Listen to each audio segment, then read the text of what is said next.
What's up everybody? On this trip we're on Fraser Island and I'm pretty gosh darn happy about it. I'll take you back to the start to get the vehicle prep and then we're going fishing, baby. This ain't too technical, but there it is. Just weld a T-piece to the top. Then I'll go under here. I have upgraded our clamps a little bit. It came with these, which are fine. I guess if you're on your bull bar that'll work. But I went and grabbed some exhaust clamps because then it's gonna, this will seat nicely on here, won't pull the ends around, and it'll hold my pipe so much better. So that's gonna be that. Let's go throw it on the car and see what happens. Like so. Look at that. Those clamps just made it a little bit of a nicer fit up. Now we'll go, I'm gonna weld this right now actually. I'm gonna weld them on here. Bam, fishing rod holders. Ha! Not bad. Now because we're going to the beach in a budget vehicle, doesn't mean we don't have to look after this thing. Now, I don't have a huge amount of money invested in this car, but I still want to look after it because, well, I don't want to replace it. I don't want to do it all again. So, this is my trick. This is inox. Sorry about the backwardsness. We're using the reverse camera thing, and I'm not intelligent enough to work out how to correct that. If someone knows, please let me know. It bothers me. So I have 2 cans of inox. Right there. And all I do is spray the underbody. You can use inox, you can use CRC, whatever flavor takes your fancy. When I used to work on Fraser Island, I used to coat the underbody with a mixture of diesel and engine oil. That was mixed up in a Worth bottle, worth a treat.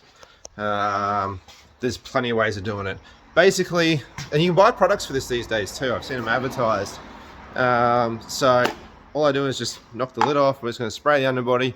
Focus on seams and things like that. Flat surfaces won't really rust. Seams will. Anywhere the rust and stuff can get in there and ingress. There's a word for you. Anyway, you get that ingress taking place, that is where you're going to have issues. So I'm just going to go and apply this to the underbody, and it's going to help protect the little truck. 2 cans of inox later. Oh, I missed a bit. It's made of rubber. Don't worry about that. 2 cans of inox later, and here we are. So she's all coated up. It's going to give it an amazing little protective film that's going to see it through the beach trip.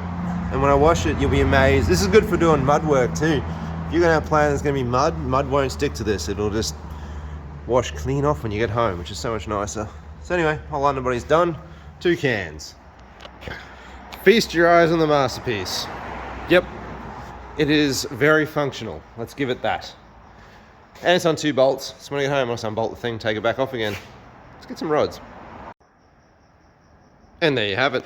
Rod holder. Yeah, it's bad. It's going to work a treat. It's my big 12-foot rod. I'll be taking my other one. Can't remember what size it is. And this one's 12 foot, so just read it. So yeah, my favorite reel. Look at that bad boy. Oh yeah, she's seen some action. So yeah, that's done. Tick that off the list. Went through the camping gear in the back. That's ticked off. And we've done the underbody, so we'll call this thing done and ready to go. Our trip starts here at Inskip Point. We're going to jump on the Manta Ray barge here. It's a short trip over to Fraser Island.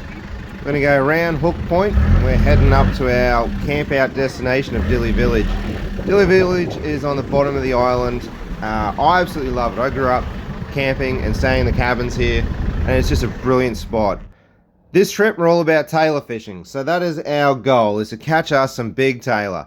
Been fishing for tailor my whole life. My father, my grandfather, it's a done tradition, and it is a ton of fun. I don't really keep a whole lot, but I just love catching tailor and whatever else we can get. Probably going to try for some flathead and some whiting at the bottom of the tide. That would be particularly nice.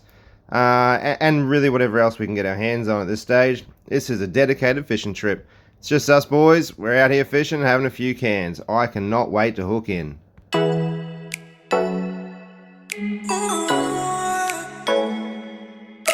It looks like someone's properly bogged on the inlet. Ugh, the inlet track to Dilli. That's where we're staying tonight, Dilli Village. I'll explain all that when we get there. Let's go see what's going on. Oh yeah, this looks interesting. Right, well with these guys out of our way, we'll be able to get to camp. Oh yeah. That'd be cool. I want a rum can pretty darn badly too. Let's go.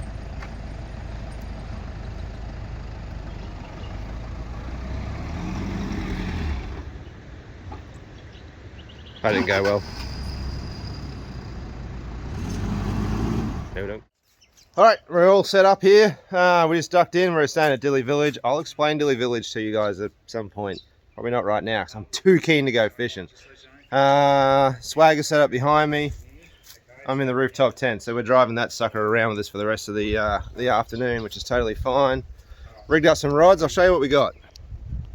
All right, rod wise, I'm an LV fan. This is my live fiber, lovely little rod, good for, well, it's good for Tailor, it's good for flathead, good for whiting. Does kind of everything and nothing well. This bad boy here is dedicated to catching Tailor, and then we're gonna go for some smaller fish on these, whiting, flathead and whatnot. That is our setup. We're gonna go hit the beach. Right, well, we just moved from one spot to this spot. We're just working the beach, trying to find the best spot to find anything really. Tailor, obviously not whiting on that, but if we catch a flathead, you know.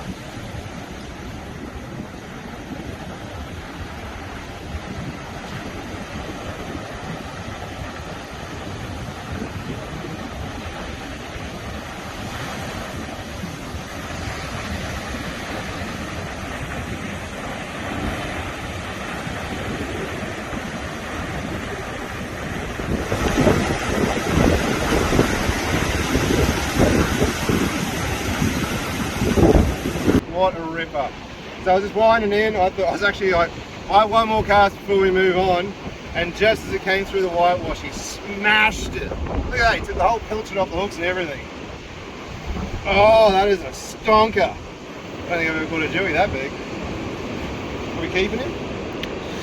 Now let this fella go. Look at the size, look at the colour of him. He's a beautiful fish. Beautiful. I'll tell you what, that little rod of mine, like, when you catch a fish like this, they bite. It feels 10 times bigger than what it is. But at the same time, that's a bloody big Jewy. Come on, little guy. Get back in the water. Just front.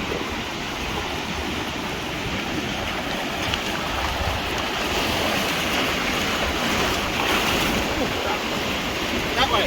You're on the wrong way. He's behind you. I don't know, he might have him out of the water too long. Nah, he'll be right.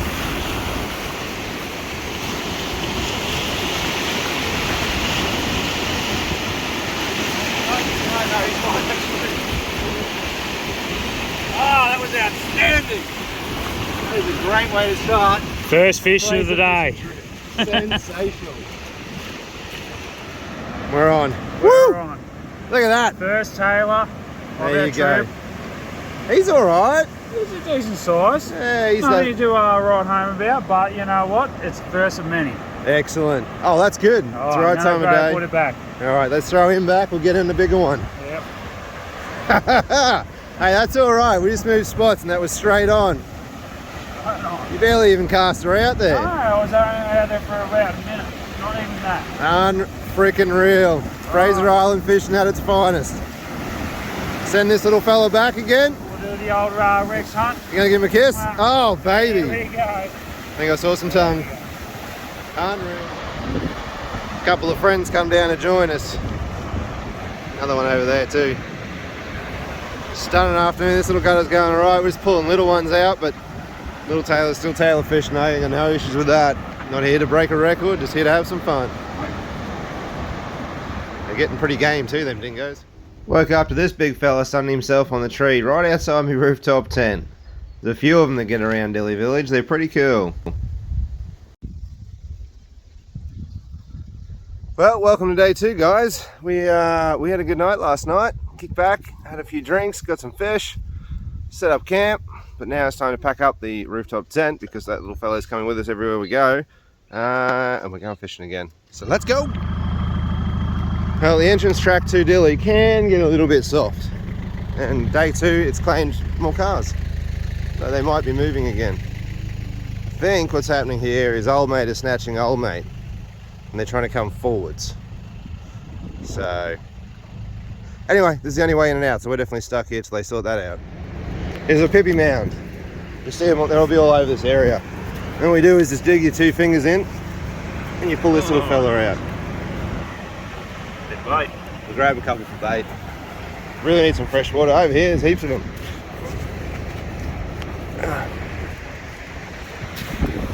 Spot on. And we got just about every bait known to man. And look at that one. Fuck yeah. He's a good one. Let's grab a few. Need something to put them in. Just check out this day. Like, it just doesn't get much better than the weather we're having on this trip. Unfreaking real. We're off to Eurong right now. I need something to eat. I'm starving. I'm gonna get some food there. We're gonna punch up probably to the Maheno. I'm gonna try and get in some bigger Tailor this afternoon. There was not much down the bottom here, so that's the plan. Just a bit of a hustle and bustle today at Eurong. But this is the bakery, and that is where we're going to get a coffee and a pie. So, in case you didn't know, on Fraser Island, the beach becomes a runway. And they land. You can do tours, fly around the island. It's pretty cool. It's a real trip when they come in. They sort of land over the top of the car. Really cool. I know I keep saying it, but get a hang of this darn weather. Jesus. Oh, I'm going to give you guys some show and tell time. Sorry about the wind. It's not windy, but there's just enough to upset the camera, I think. So, back when I was a kid, we used to come fishing here all the time. This was the spot. We used to camp right there back when you could. And we'd crawl up over the wreck back when there was still floor in the back here. And those two bollards right there is where we used to put the bait bag. And these timbers that are still here, we used to stand on there and fish over the side of the ship. Now this piece here used to stand more upright, but it was always detached. It would move. Big waves would come in that hit the side of it. The whole thing would shake, but never broke off back then. But that was my favourite fishing spot back in the day. There's a piece that hangs off the side over there. We used to climb up that, and there was still enough deck in place in this area. We'd go over here and fish. And then when the ship was really in the water there for a few years, you used to fish through the hull. So if you can see the big bits of hull up the top there, the holes in the hull, you just fish through and you see the biggest black brim right down the depths of the ship. Just be spot on fishing here. Poor old thing, she's looking a bit decrepit. Let me see if I can go around here without cutting my feet open on something under the sand. Walk a little gingerly. This weed here. That's what the black brim used to come in for. We used to use that to catch little beggars. Yeah, she's falling right in now. Unbelievable. One of my favourite spots on the island. Just love it every time. Have to come here. So many memories. With all that being said, the ship is here. And this water here just looks prime for some whiting, especially this nice little gutter here. Scott's just geared up a rod. We're going to have a shot here. Basically our plan today is we're going to fish from here south all the way back down to Dilli. We had a really good run last night on some little Tailor and that nice Jewy, so we're going to try for some flathead and whiting today. And then as the sun goes down tonight, we'll be back chasing Tailor, so see what this produces.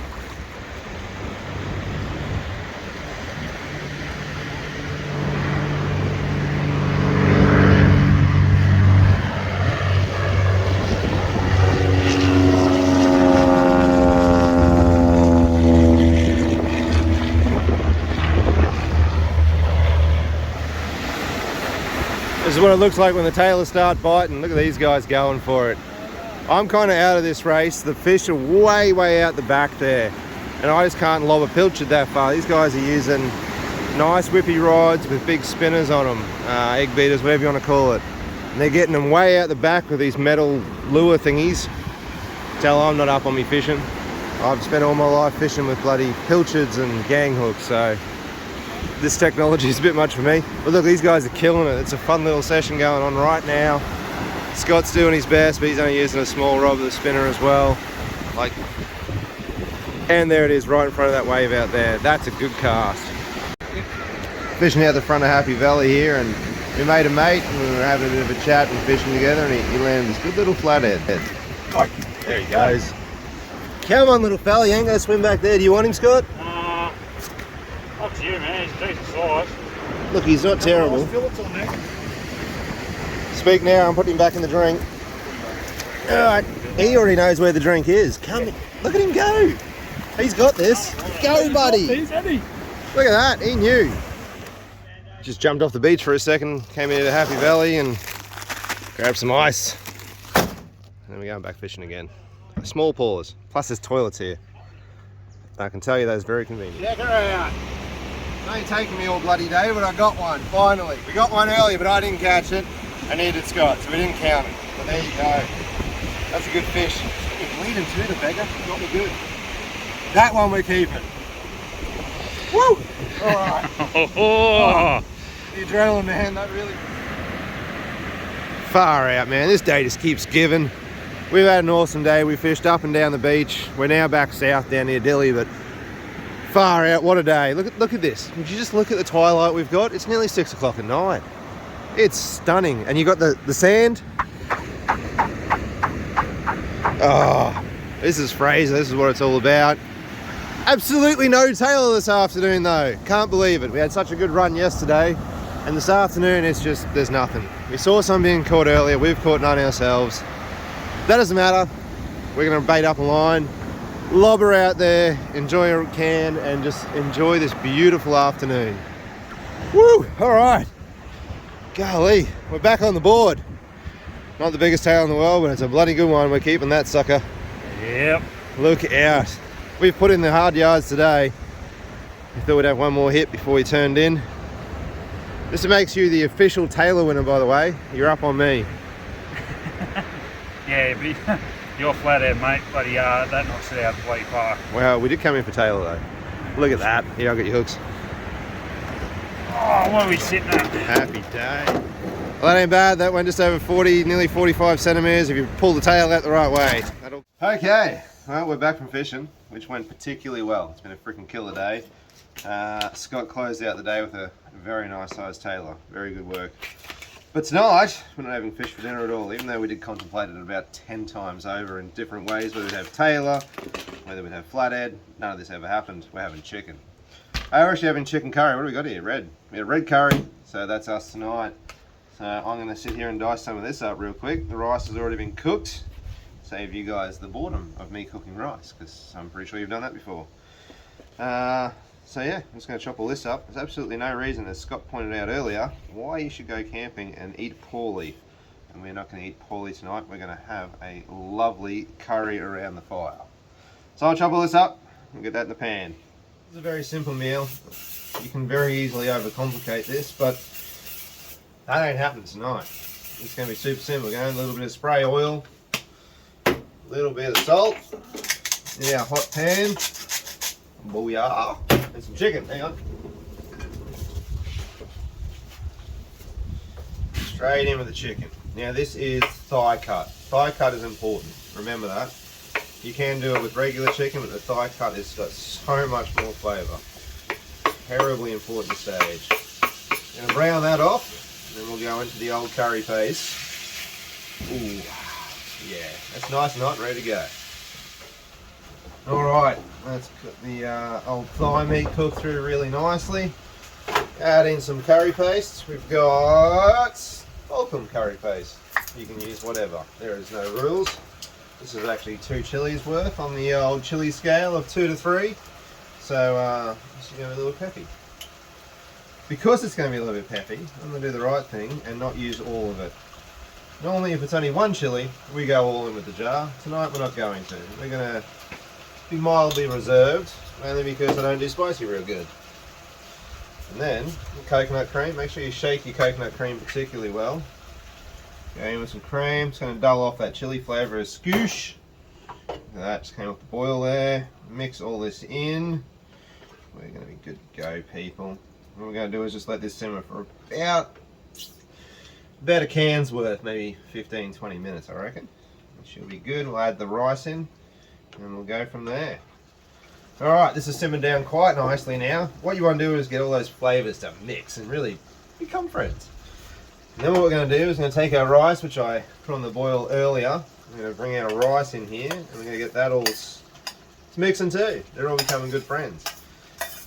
We actually contemplated doing this with fish and making a fish curry tonight, but the end decision was made. We'll take the fish home with us, because our wives would probably like us to bring something home from this trip. And we should probably use the chicken that we actually bought for this meal. So that was the end decision. So I'll mix this in, and then in the fire is the pièce de résistance, which I know doesn't really go with what we're cooking here, being an Asian style dish, but run with it. We've got some potatoes, some jacket potatoes. So I'm going to let this just sort of mix in, and we'll plate up, and I'll show you guys the end product, which is very good. Alright, Scott's got some spuds direct from the fire. Take a bit toasty. Yeah, a little bit. This is it. This is real life camera, people. These are either a disaster or a freaking spectacular achievement. We're going for spectacular. Scott nailed this last night too, by the way. Absolutely sensational. We did this with some steaks over the fire. Or we should have filmed that because it was killer. A little bit of oil, a little bit of salt. Perfection takes place. It is absolutely amazing. And they've been right on the coals too. Yep. Unfreaking real. They look spot on. Alright, let's go for the masterpiece plate. Alright, this is the master plan. I'm making this up as I go. I'm just winging it, so bear with me here. So what we're going to do is, oh, they are soft. That is nice. I'm going to cut them up like that. Into the middle. I'm going to mush the middle of it. Just ever so slightly. Bam. Outwards into the bowl like so. I literally just made this up right now. Even Scott went, geez, I don't know if that's a good idea. We should probably get a plate. Yeah. But here we are. We'll give it a crack. The poles are also squished into this oval shape from being in the old space case. I'm going to go like so. Squish them out to the edges. Bam. Right, 1 minute. Your curry has gone very nicely. I'm literally just going to go in with this. Ooh, I'm going to go this way.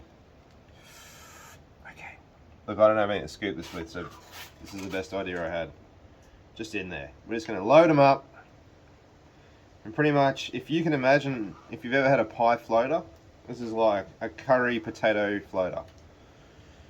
It's a little messy. I'm not a chef. Bam. Bit of that, a bit of that. That is us. I've made a mess everywhere.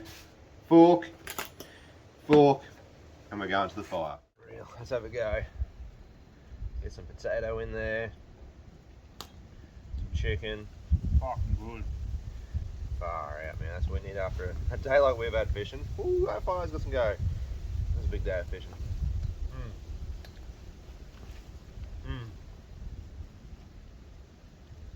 That was good. That was very, very good. Can't go fucking wrong with that. I'm going to nickname this the potato curry floater. Write that down. Unreal. Our final day starts with a tour of the generator room and the big old shed, which I'll explain to you guys in just a second as to what all this all means and what it all is. But first up, this is the generator room. I actually used to work on the island maintaining these things. It was a bit of a trip. I haven't seen them in about 10 years. So we're down here at the Dilli shed. Now this shed is what used to be used for the sand mining. And this is all left over from back in the days when they mined silica down here on the bottom of the island, which is what Dilli Village is an old sand mining community. The buildings up the top, which I'll show you in a second, are the actual huts that people lived in when they worked here. So from memory, you've got the store here. This was the sandblasting bay. It doesn't have all the gear in it anymore. There used to be a big ramp in there. And then I don't know what happened down here. And this has always been the powerhouse end of the shed where the gensets live. So yeah, there's no ramps. There used to be these big steel ramps. You used to be able to get the vehicles up there and clean them and work on them and stuff like that. So that is all that. And then all the sand mining happened in the southern end part of the island here. There's actually nothing down here any of these days but swamp. So they were nice enough to let us come down here and have a look. I used to work here actually. I used to be a gen technician and I used to come up here all the time and work on these generator sets, keeping them running and maintaining them. There's also a big 5,000 litre fuel tank on the other side that supplies them with diesel. And that's how this place gets power. Alright, so that's where we were camped over there. And these are the miners' huts that I was telling you about, which is actually just the accommodation these days. So these ones here are bunk rooms. And the top ones here are a 2-bedroom shower and toilet type arrangement. And the big kitchen in the middle, which was originally the mess hall, which they've added some decks and stuff to these days. So, hey, how you going? So that's it. The once upon a time sand mining town is now where you can stay and have great accommodation. These cabins are really nice, big beds and your own shower and everything.